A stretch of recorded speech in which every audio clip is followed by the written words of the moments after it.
어제 말씀드렸던 것처럼 우리는 라합의 이야기를 통해 하나님의 뜻과 우리의 소망에 대해 살펴보고 있습니다. 우리의 소망은 저 영원한 하나님 나라에 대한 소망입니다. 이게 우리의 가장 기준점이 되어야 합니다. 우리의 현실 속에서 때로 여러 가지 바라는 점들이 생겨납니다. 그런데 그 모든 것들이 다 그 영원한 소망과 딱 맞아 떨어지는 것은 아니거든요. 어떤 것들은 오히려 그 영원한 소망을 가로막는 것들도 있을 수 있습니다. 그럴 때 영원한 소망이 기준점이 되면 그런 것들을 버릴 수 있게 되는 거죠. 이처럼 영원한 소망을 가지게 될 때 우리의 소망은 하나님의 뜻과 결코 갈등을 맺을 수 없습니다. 왜냐하면 하나님의 뜻은 우리가 구원을 얻고 하나님과 화평하게 되는 것이기 때문입니다. 여호수아서에는 가나안 땅에서 일어나는 전쟁들이 기록되어 있습니다. 그리고 그 전쟁마다 이스라엘은 가나안 족속과 그들의 소유를 모두 진멸해야 합니다. 싹 쓸어버려야 한다는 거죠. 하나라도 남기면 안 됩니다. 이것은 가나안 족속이 행한 죄악에 대한 하나님의 심판입니다. 그래서 우리는 가나안 전쟁에 보여지는 하나님의 뜻이 심판이다 이렇게 생각하기 쉽습니다.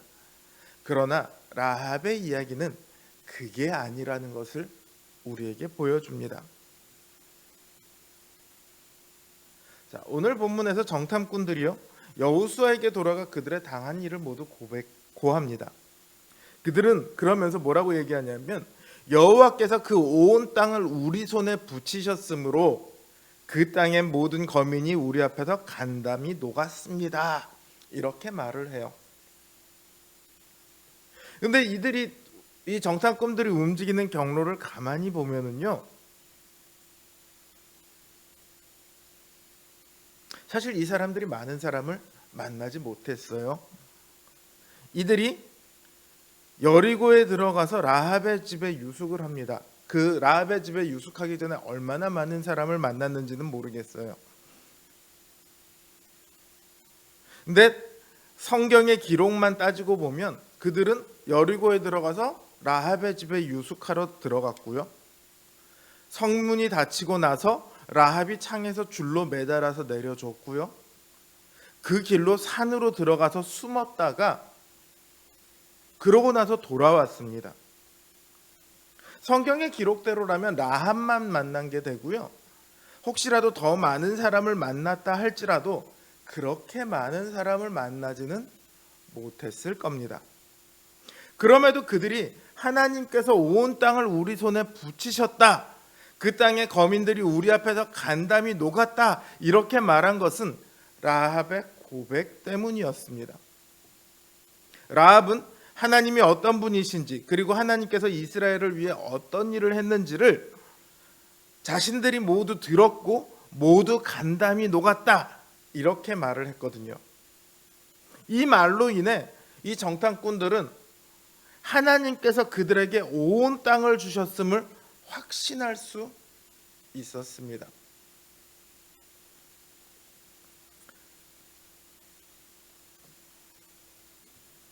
자, 여기서 이 정탐꾼들의 증언에서 가장 핵심적인 역할을 담당하고 있는 게 누굽니까? 라합이죠. 라합의 이야기가 나오는 이 2장을 찾아보면은요, 어떻게 정탐을 했는지에 대한 이야기가 전혀 안 나와요.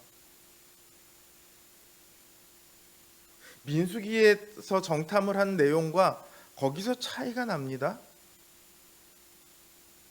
오히려 이 2장에는요 어떻게 정탐했는지 이야기는 안 나오고 무슨 얘기만 나오냐 하면 라합의 이야기만 가득 나옵니다. 왜 라합의 이야기로만 가득 채워져 있을까요?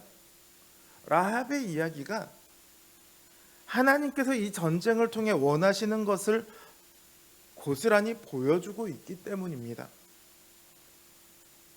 라합은 정탐꾼들을 영접하고 그들을 숨겨줌으로 이 전쟁에서 살아남을 약속을 얻었습니다. 하나님께서는 분명히 가나안 땅에 들어가면 어떤 사람도 남겨놓지 말고 심지어 그들의 가축들도 남겨놓지 말라, 다 진멸하라, 이렇게 명령하셨습니다. 그럼에도 정탐꾼들은 라합과 그의 가족을 살려주겠노라, 이렇게 약속을 하죠. 그럼 이 약속이 잘못된 것입니까?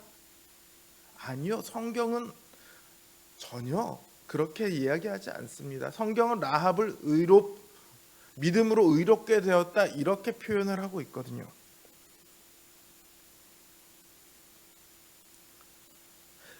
하나님께서 이 가나안 전쟁을 통해서 진심으로 원하시는 것은 다 죽여버리는 것이 아닙니다. 물론 죄악에 대해서 심판을 해야 하는 것은 맞습니다만은 그보다 더 원하신 것이 있다면 라합처럼 하나님을 믿고 나아오기를 원하신 것입니다. 그래서 정탐한 내용이 아니라 라합의 이야기로 2장이 가득 차 있습니다. 하나님께서 원하시는 것이 무엇이냐? 하나님께서 우리를 향해 품으신 뜻이 무엇이냐? 우리가 영원한 소망을 붙들고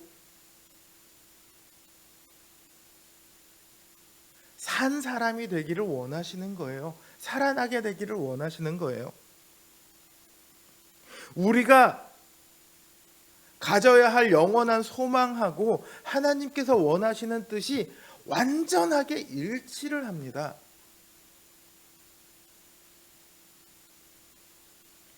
그러니까 우리가 하나님의 뜻을 알고 우리가 가져야 할 소망을 안다면 우리가 이 땅을 살아가면서 굳이 갈등하고 그럴 일이 없습니다.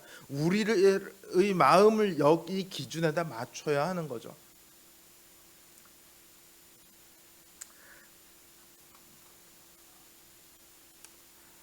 다만 우리를 향한 이 하나님의 뜻이 모든 사람에게 동일한 사명으로 나타나지는 않습니다. 때로는 여호수아처럼 모든 민족 혹은 모든 교회를 믿음과 순종으로 이끄는 사명이 우리에게 주어질 수도 있습니다. 때로는 라합처럼 자신의 가족의 운명을 책임지기 위해 결단하고 일어나는 그런 사명을 가질 수도 있습니다. 또 정탐꾼처럼 심판당할 땅에서 구원의 약속을 베푸는 그런 사명을 가질 수도 있습니다. 혹은 르우벤 지파와 갓 지파와 므낫세 반 지파처럼 동족들의 안식을 위해 싸워야 하는 그런 사명을 가질 수도 있습니다. 이처럼 구체적인 사명은 분명히 달라질 수 있습니다. 하지만 어떠한 사명이든 간에 그 궁극적인 목적은 동일합니다. 나와 그리고 내 주변의 사람들, 내 발길이 닿는 모든 곳, 모든 사람에게 구원이 전파되어 영원한 소망을 약속받는 것입니다. 그것이 가장 궁극적인 목적입니다. 내가 공부를 잘해서 하나님을 영광하게 할 거야. 하나님이 이거를 원하신 건 아니에요.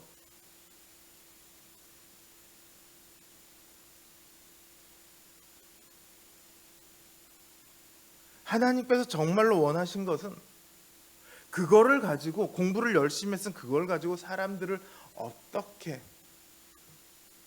하나님의 구원으로 인도할 것인지, 이게 중요한 것이죠.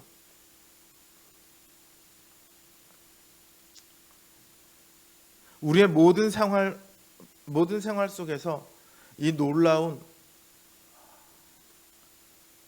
역사가 일어나기를 바랍니다.